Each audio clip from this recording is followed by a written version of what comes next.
Então, irmãos, essa é a lição da grande estátua. E qual é a grande lição da estátua? E parece uma coisa tão óbvia de dizer isso: os reinos deste mundo, eles passam. Isso é fácil de falar para um crente, é muito difícil de crer e de entender. Nós vamos ver isso de forma prática na vida de Nabucodonosor. O sonho do rei, meus irmãos, ele foi revelado. A palavra de Deus diz por que ele sonhou. A palavra de Deus mostra, meus irmãos, que ele estava preocupado com o futuro. Quando você olha aqui, né, no versículo 28, e diz assim: há um Deus no céu, o qual revela mistérios. Ele, pois, fez saber ao rei o que vai acontecer nos últimos dias, né? Versículo 29, estando tu, ó rei, na tua cama, subir os teus pensamentos acerca do que há de ser depois disso. Então, aqui nós temos o motivo no versículo 29, por que o rei teve aquele sonho? É que ele foi dormir, meus irmãos. Quando você vai dormir, você começa a pensar em algumas coisas, e esse rei, então, ele começou a pensar em algumas coisas, e a preocupação dele qual que era? O que vai acontecer com o meu reino? O que vai acontecer amanhã com o meu reino? E se eu morrer, o que vai acontecer? Aquilo, ele começou a pensar naquilo, então Deus, meus irmãos, que já estava mexendo com ele, disse: olha, eu vou dar um sonho, e nesse sonho eu vou revelar para ele a história do mundo, do começo ao fim. É isso que Deus faz. Então, por isso que no versículo 28, você tem essa frase: olha, Deus te fez saber os acontecimentos dos últimos dias. Por que ele teve um sonho? Porque Deus fez ele saber o que vai acontecer nos últimos dias, e aí, Daniel revelando, ele passa para cada um de nós que está aqui na igreja hoje, o quê? O que vai acontecer nos últimos dias. Esse é o principal, né, motivo dele ter realmente ter tido aquele sonho, né? Por que isso é importante? Porque para o mundo o que importa é o aqui e agora, no máximo o amanhã. Quem é que está preocupado se Jesus Cristo vai voltar, se Jesus Cristo não vai voltar, como é que vai ser? Ninguém tem essa preocupação. Que igreja tem tido essa preocupação com a volta do nosso Senhor Jesus Cristo? Muitas pessoas estão profetizando isso e tal, mas eu quero ver isso na vida prática. Na vida prática de buscar, evangelizar, de poder levar as pessoas ao conhecimento que um dia Jesus Cristo vai voltar, Ele vai julgar todas as coisas. Então, como é que está a nossa relação entre o que eu creio e aquilo que eu realmente pratico todos os dias, que eu ensino para os meus filhos? Eu valorizo meus filhos o amanhã, porque isso me favorece, ou eu valorizo para os meus filhos a eternidade, os últimos dias, aquilo que vai acontecer, o reino de Cristo chegando? Veja, irmãos, isso é importante a gente meditar sobre isso. É muito triste a nossa preocupação somente com o amanhã, porque somente com o amanhã a nossa preocupação é só com o bem-estar. É como Jesus falou: olha, não fique aí cauteloso, se preocupe com o que você vai comer, com o que você vai amanhã, pelo dia de amanhã, não é assim, né? Vai comer, o que vai beber, o que vai vestir, mas olha, é só isso que a nossa cabeça pensa quase sempre. É o que comer, o que vestir, sabe, é o que eu vou beber, como o apóstolo Tiago que fala no livro dele, né? Amanhã a gente vai trabalhar, a gente vai comandar as coisas, a gente vai juntar, né? Que é isso? A gente só tem uma preocupação consigo mesmo, no sentido de benfeitorias para nós mesmos, ou para um filho, ou para uma filha. Mas a vida é assim, pastor, tem que fazer assim mesmo. Isso é o que o mundo mostra para você, para mim, é o que o mundo sempre está ensinando. Por isso as pessoas são tão egoístas, as pessoas são tão preocupadas, as pessoas têm uma vida miserável, cheias de problema, porque só pensam neste mundo. Como o Nabucodonosor na sua cama, pensando somente nas coisas deste mundo. E Deus faz o quê? Deus abre o céu para ele e fala assim: olha o que vai acontecer aqui, depois de você, todos os reinos, e o que importa mesmo é o reino que há de vir, né? Esse reino que ele veio, que ele cresce, e ele nunca vai terminar, o reino do nosso Senhor Jesus Cristo. Então, irmãos, Deus está falando com ele, né? Aqui, O sonho do rei, vamos dar uma olhada nessa estátua aqui, né? O que o rei sonhou? O sonho do rei é isso aqui, meus irmãos. Ele sonhou com uma estátua. Ah, é mesmo? É, ele sonhou com uma estátua. A estátua tinha a cabeça de ouro, a estátua tinha o peito e os braços de prata, a estátua tinha lá, meus irmãos, o ventre e as coxas, né, de bronze, né, e depois as pernas, ali tá, essa estátua não está tão, né, não tá tão boa, mas as pernas, né, então ela é de ferro, e aí lá embaixo, os seus dedos, um pouco é ferro, um pouco é barro, né, aí você olha para essa figura, Deus, na revelação, a partir desse versículo aqui, ó, no versículo 36, ele diz assim: este é o sonho e também a sua interpretação, que diremos na tua presença. Tu, ó rei, és reis de rei, a quem o Deus do céu tem dado o reino, o poder, a força e a glória.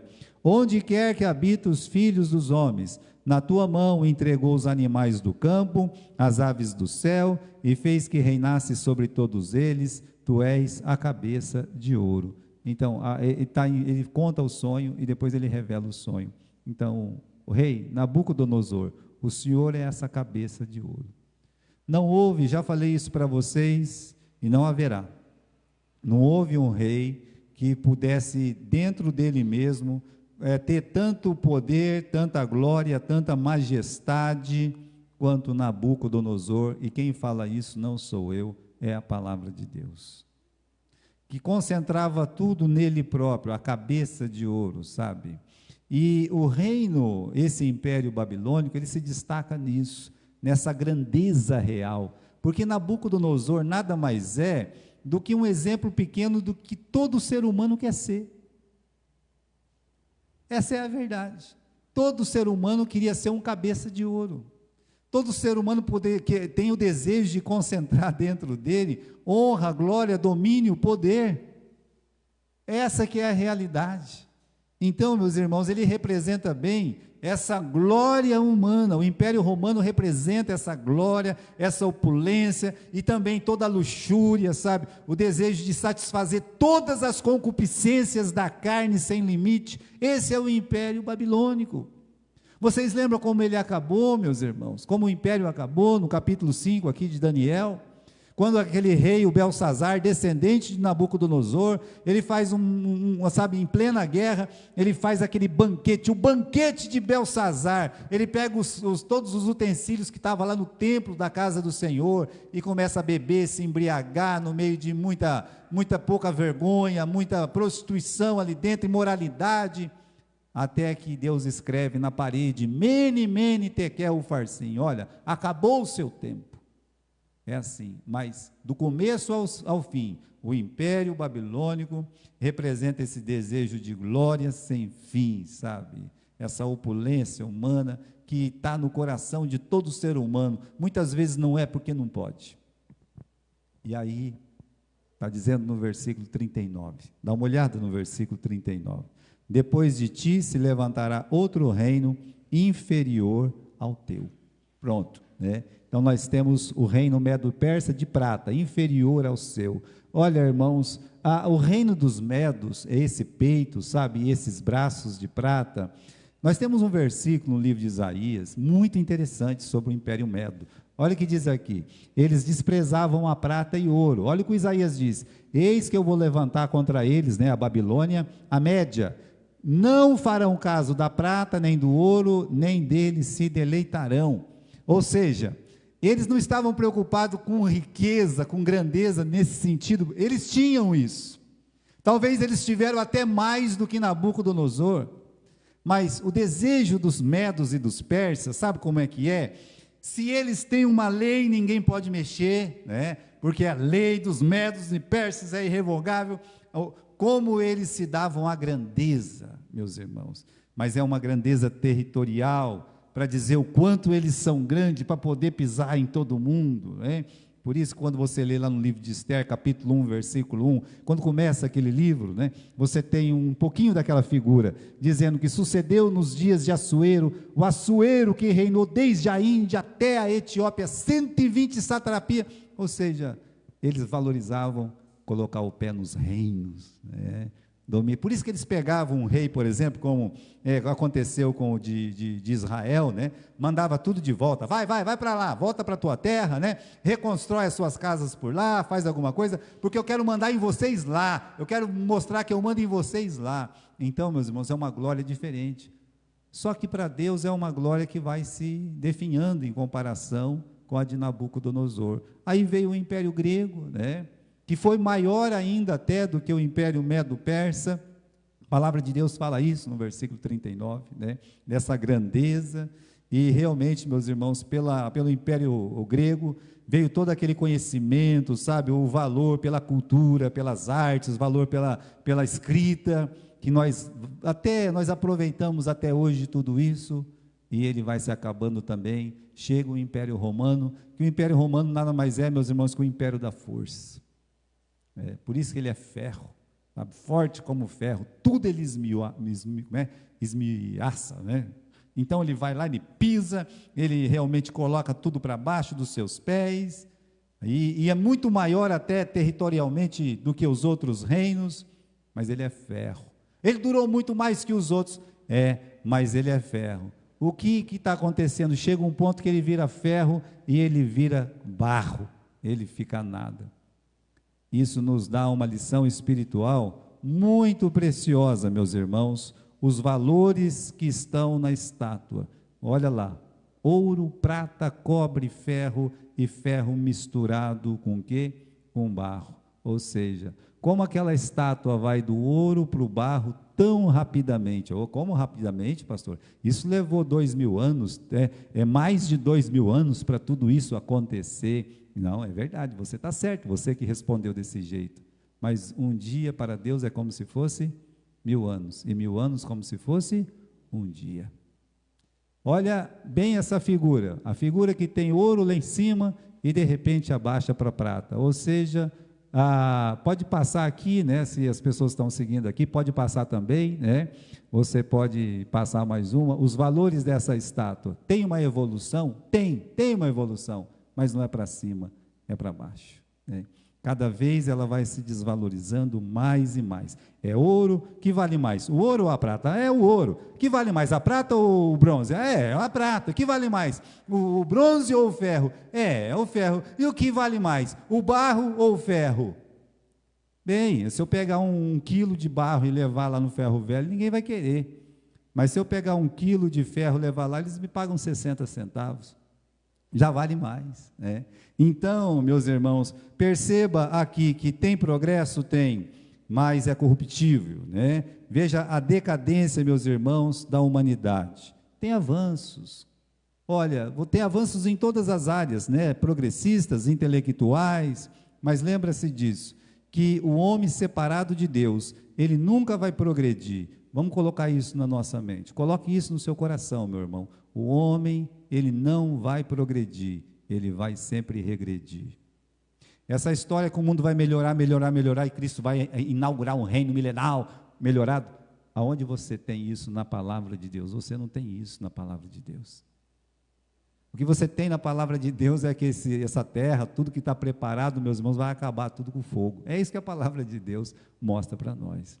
Ou seja, uma decadência total da humanidade, como nós estamos vendo, né? Então são valores decadentes, os valores do ser humano também são decadentes, né? Tudo que você vê de reino humano decai, tudo, né? Se você pensar, uma pessoa que gosta de história, estuda um pouco de história, se você pensar, o Império Britânico, onde que não tinha a presença do Império Britânico no mundo, no século XIX? Quem podia imaginar que aquele rei, aquela rainha, ia virar adorno? É para isso que serve o rei da Inglaterra hoje. Ele é adorno, ele não serve para nada, sabe? Ele é uma figura para alguém sentar perto e tirar foto. Para absolutamente nada ele serve. A Inglaterra em si mesmo não manda mais nada. Oh, mas foi. Está sempre em decadência. Pode ser uma pessoa de um reino artístico. No tempo do Elvis, ele foi grande, mas ele acabou de uma forma miserável, morreu de overdose. Essa é a realidade de todos os reinos deste mundo. Você gosta dos reinos deste mundo? Então lembre-se disso, ele está sempre em queda, está sempre decaindo, porque está longe de Deus, né? Aqui, meus irmãos, a fragilidade desses reinos é tão grande, que Deus ele dá uma figura de uma pedra, que bate naquela estátua, no pé daquela estátua. A estátua, meus irmãos, que representa todos os reinos que pisoteou esse mundo todo, pois aquela pedra bate no pé daquela estátua e a destrói completamente, ela vira pó, é o que fala o versículo, vira pó e não existe, desaparece completamente. É o que vai acontecer com todos os reinos deste mundo. É o que já aconteceu com a Babilônia, com os medos e persas, com os gregos, aconteceu com os romanos. A Roma ainda está lá com os seus dedinhos se mexendo, mas vai ser destruído completamente. É os reinos deste mundo, visto pelos olhos do homem, não, de Deus ainda vai ser visto lá no capítulo 7. Agora, olha o que o apóstolo Paulo escreve para nós, meus irmãos, concordando com tudo isso. Tendo conhecido a Deus, eles não o glorificaram como Deus. Romanos capítulo 1, versículo 21. Nem lhe deram graças, mas antes os seus pensamentos tornaram-se fúteis, os seus corações insensatos se obscureceram. Por isso Deus os entregou à impureza sexual, segundo os desejos pecaminosos dos seus corações, para a degradação dos seus corpos entre si. Trocaram a verdade de Deus pela mentira, adoraram e serviram as coisas e seres criados no lugar do Criador, que é bendito para sempre. Quando a gente vê, pelo menos no negrito aqui, né, pensamentos, né, degradação de corpos, uma adoração às coisas criadas. Você vê, meus irmãos, a degradação. Começa na cabeça, passa pelo corpo e aí termina no espírito. Essa é uma degradação total. É uma degradação de cabeça, pensamento, né? É uma degradação do seu corpo, é uma degradação da sua alma. E essa é a degradação do ser humano, como visto por Deus, tanto no Velho Testamento quanto no Novo Testamento. Agora aparece essa pedra, meus irmãos. A pedra surge diante da grande estátua. Olha lá no versículo 34. Vamos voltar para Daniel, capítulo 2, versículo 34. A estátua está de pé, na visão de Nabucodonosor. Então, lá está a cabeça de ouro, tudo de prata, bronze e ferro, e o barrinho misturado lá no fim. Pois bem, estava vendo isto, quando uma pedra foi cortada sem o auxílio de mãos, a qual feriu a estátua nos pés de ferro e de barro, e os ameaçou. Acabou. Uma pedra bateu naquele pé, e veja como aquela estátua, como esse reino era forte. Tudo aquilo estava seguro por barro e ferro misturado. Ou seja, você confia tanto nas coisas deste mundo, é por esse mundo que você vive, a firmeza está ali, a firmeza da sua vida está nas coisas deste mundo. Pois eu digo para você, olha a fraqueza de tudo isso. Essa pedra essa pedra, meus irmãos, representa o reino de Cristo. De uma forma singular, representa o próprio Senhor Jesus Cristo. Veja o momento que essa pedra bate. Ela não bateu na cabeça, nem no peito, nem nas coxas, nem nas pernas. Ela bateu no pé. Ou seja, ela bate no pé porque aquele pé representa o Império Romano. Por isso Cristo nasceu, ele nasceu, meus irmãos, nesse Império Romano, no tempo de César Augusto. O primeiro rei realmente de Roma é César Augusto. Essa pedra veio nesse tempo, bateu ali.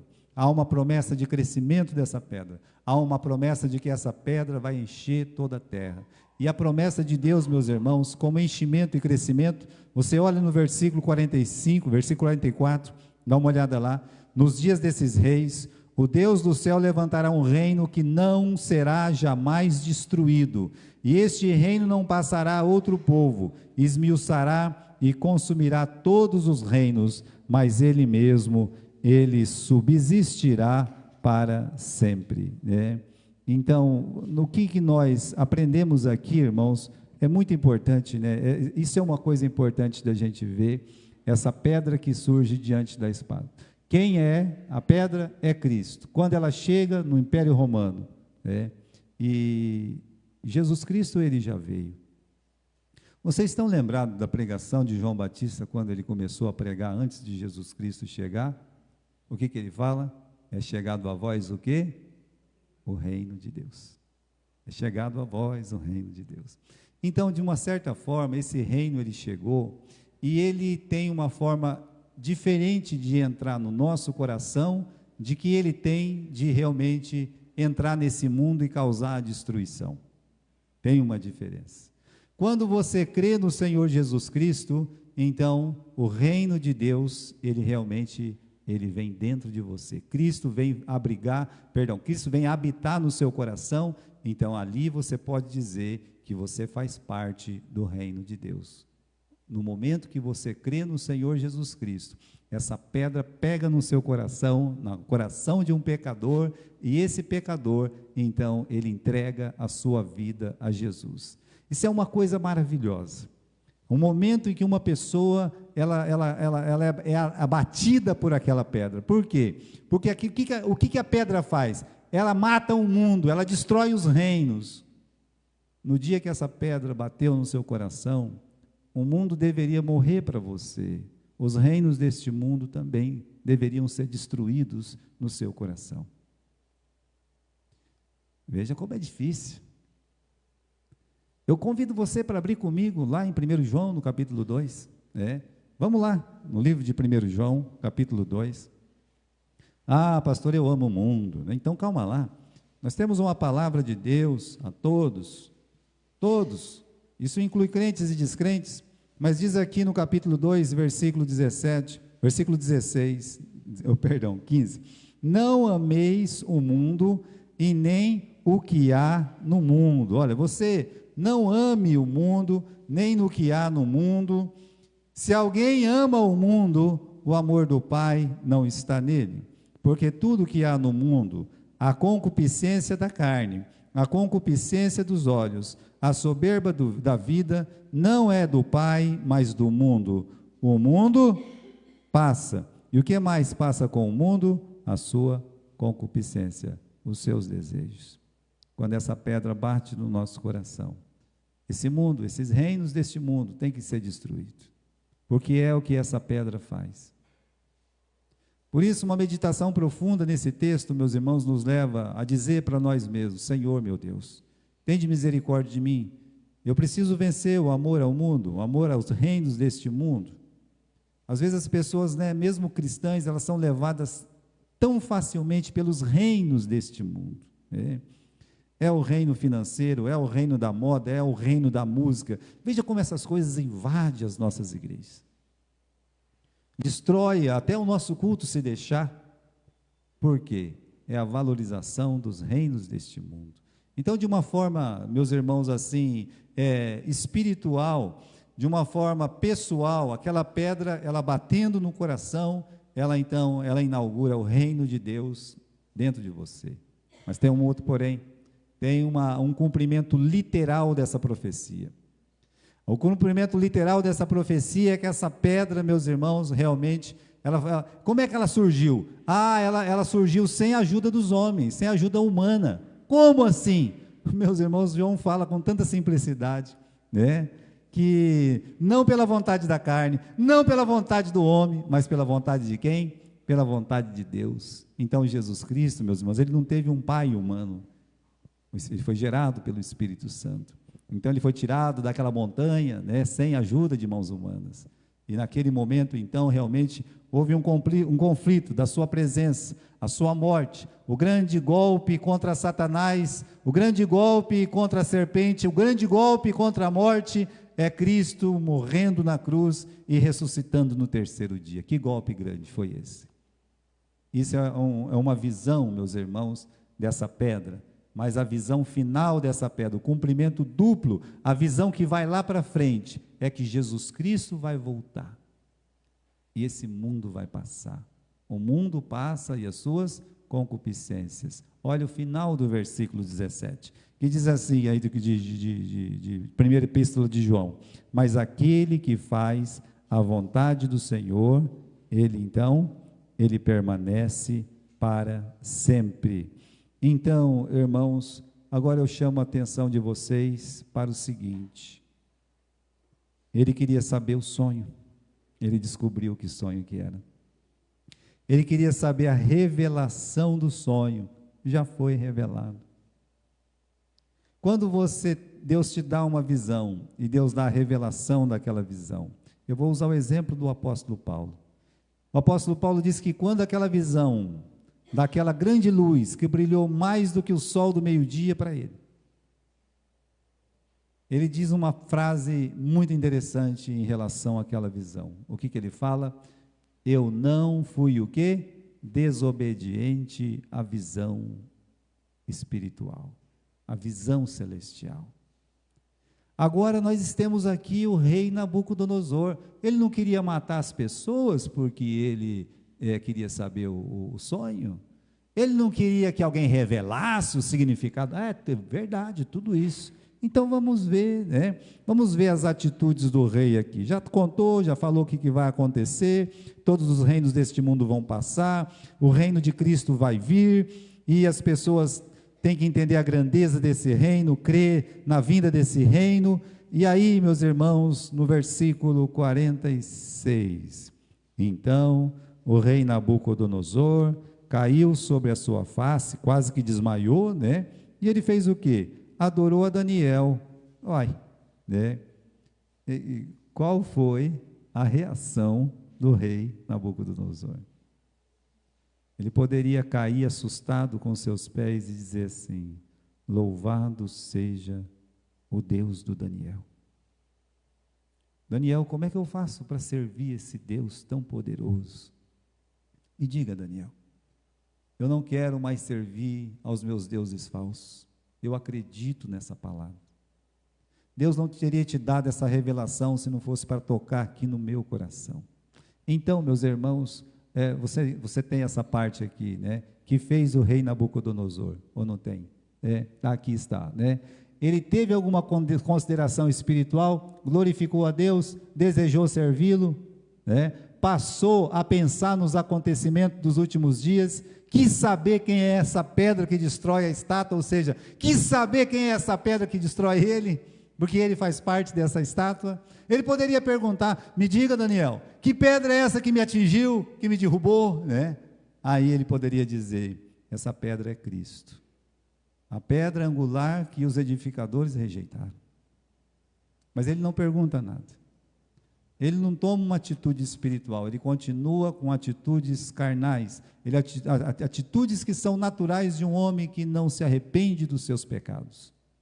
De nada adianta a gente ouvir a palavra de Deus e continuar do mesmo jeito, seguir a mesma sina, o mesmo caminho. Se a palavra de Deus tem que mexer no nosso coração, mexendo no nosso coração e mexer em nossas atitudes no dia a dia. Então, irmãos, ali a palavra veio para ele, e o que ele fez? Primeira coisa, ele tem passos tristes, ele adora o homem, no caso Daniel, e adorou o Daniel. Meus irmãos, Daniel acabou de falar para ele no versículo 30, a mim me foi revelado esse mistério, não porque haja em mim mais sabedoria que todos os viventes. Está vendo, né? Eu não sou mais do que ninguém, não adianta querer se ajoelhar diante de mim, né? Então, perca de tempo, né? Depois, se você olhar no capítulo 3, dá uma olhada aqui no capítulo 3, nós já estamos terminando. O rei Nabucodonosor, lá no versículo 1, fez uma estátua de ouro, tá vendo? Agora, meus irmãos, a cabeça era de ouro, não é verdade?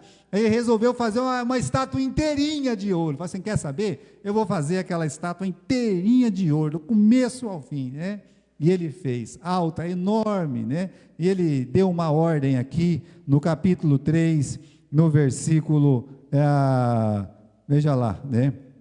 Vou achar aqui, o versículo 5, será? Né? Não, vamos achar aqui o versículo 5. O versículo 5 mesmo, lá no final, diz assim, né? Vamos ler o versículo 5 inteiro. Quando vocês ouvirem o som da trombeta, da flauta, da harpa, da sambuca, do saltério, da gaita, de foles, eu mais gosto dessa parte aqui, é o Danielzinho, né? E de toda espécie de música, prostrar-vos-eis e adorareis a estátua de ouro que o rei Nabucodonosor levantou. Está vendo? O que mudou no coração dele depois daquela revelação? Nada. No capítulo 2, ele adora o homem. No capítulo 3, ele faz uma estátua e quer que todo mundo adora a sua estátua. E no capítulo 5, meus irmãos, no capítulo 4, perdão, né, no versículo 30, ele mostra todo o amor que ele tem pela glória humana. Veja esse versículo aqui. Olha o que ele fala. Na verdade, ele continua sendo o mesmo Nabucodonosor de sempre, que praticamente todo ser humano quer ser. Acaso não é esta grande Babilônia que eu mesmo edifiquei, para ser minha residência, capital do meu reino, através da força do meu magnífico poder, e para a glória da minha majestade? Minha. É. Você pode chegar na sua casa, essa minha casa, que eu comprei com meu dinheiro, que eu comprei com meu carro, que eu comprei com meu dinheiro, né? Você pode ficar fazendo assim, porque esse é o desejo de todo ser humano, né? Que não tem pensamento nas coisas eternas, espirituais. Por isso essa profecia de Daniel, ela é tão atual, ela nos bate, sabe? Ela nos machuca.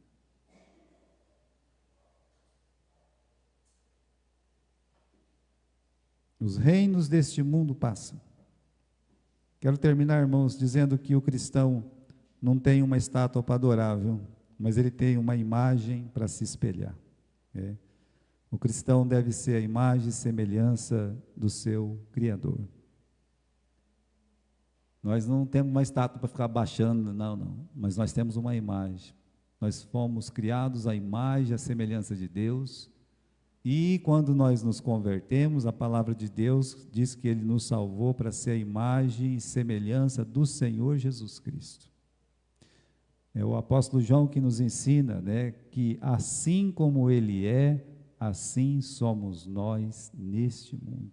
Ou seja, o que Cristo pensava, o que Cristo fazia, as coisas importantes para Jesus, assim como Ele é, assim devemos ser neste mundo. O amor pelo Pai, o amor pela casa do Pai, o amor pela vida humana, a salvação dos pecadores.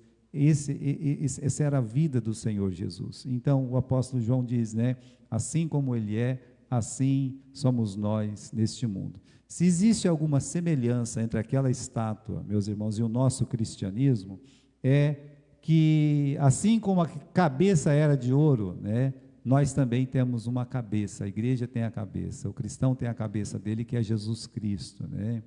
E da mesma forma como cada parte que sai daquela cabeça, né, o corpo, vai se distanciando da cabeça.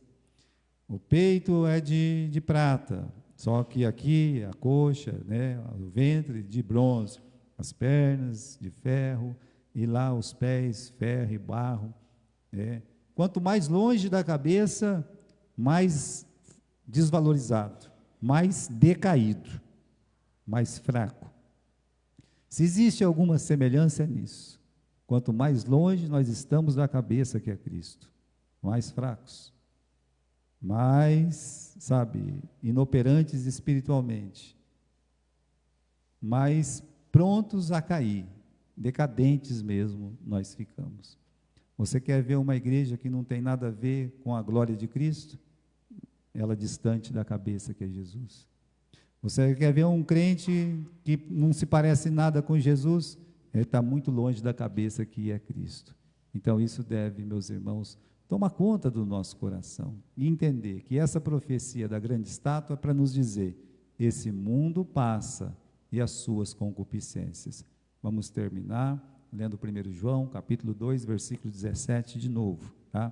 1 João, capítulo 2 e versículo 17.